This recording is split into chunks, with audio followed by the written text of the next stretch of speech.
J'ai rallumé. Oui, j'ai rallumé, vous m'entendez. Donc là, en fait, nous traversons quand on était juste tout à l'heure ici. C'était pour maintenir les cordages.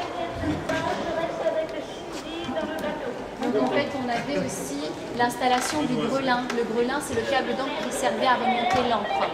On avait 5 tonnes à remonter à l'époque, hein, donc il fallait compter 80 personnes. Une soixantaine de personnes se trouvaient sur le Grand Gavestan et une vingtaine de personnes se trouvaient sur le pont. Donc par contre, on avait 5 tonnes à remonter et on ne pouvait pas mettre le câble d'encre autour du Gavestan, hein, donc on avait une distance aussi trop importante. Alors on va installer un petit cordage qui va servir de courroie, la tournevis, qui va servir de chaîne. Et donc là, les canonniers se positionnaient à l'avant, ils faisaient un nœud avec cette courroie pour installer le câble d'encre, on appelle ça des garcettes au niveau des nœuds.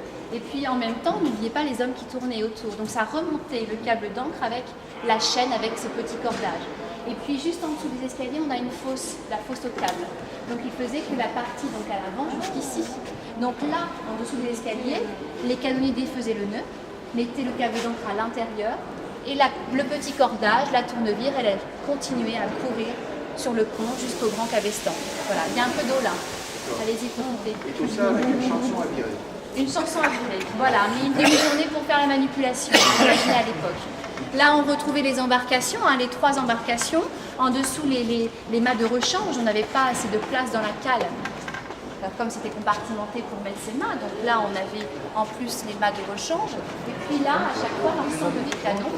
Et par canon, 10 personnes, n'oubliez pas, hein, tout était vraiment bien rangé, compartimenté, sachant que la vie se faisait ici, donc ils mangeaient à même le sol autour du canon. Voilà. Alors ils dormaient sur le fond, juste en dessous. Voilà. On va avancer vers l'arrière, voir les éléments à l'arrière.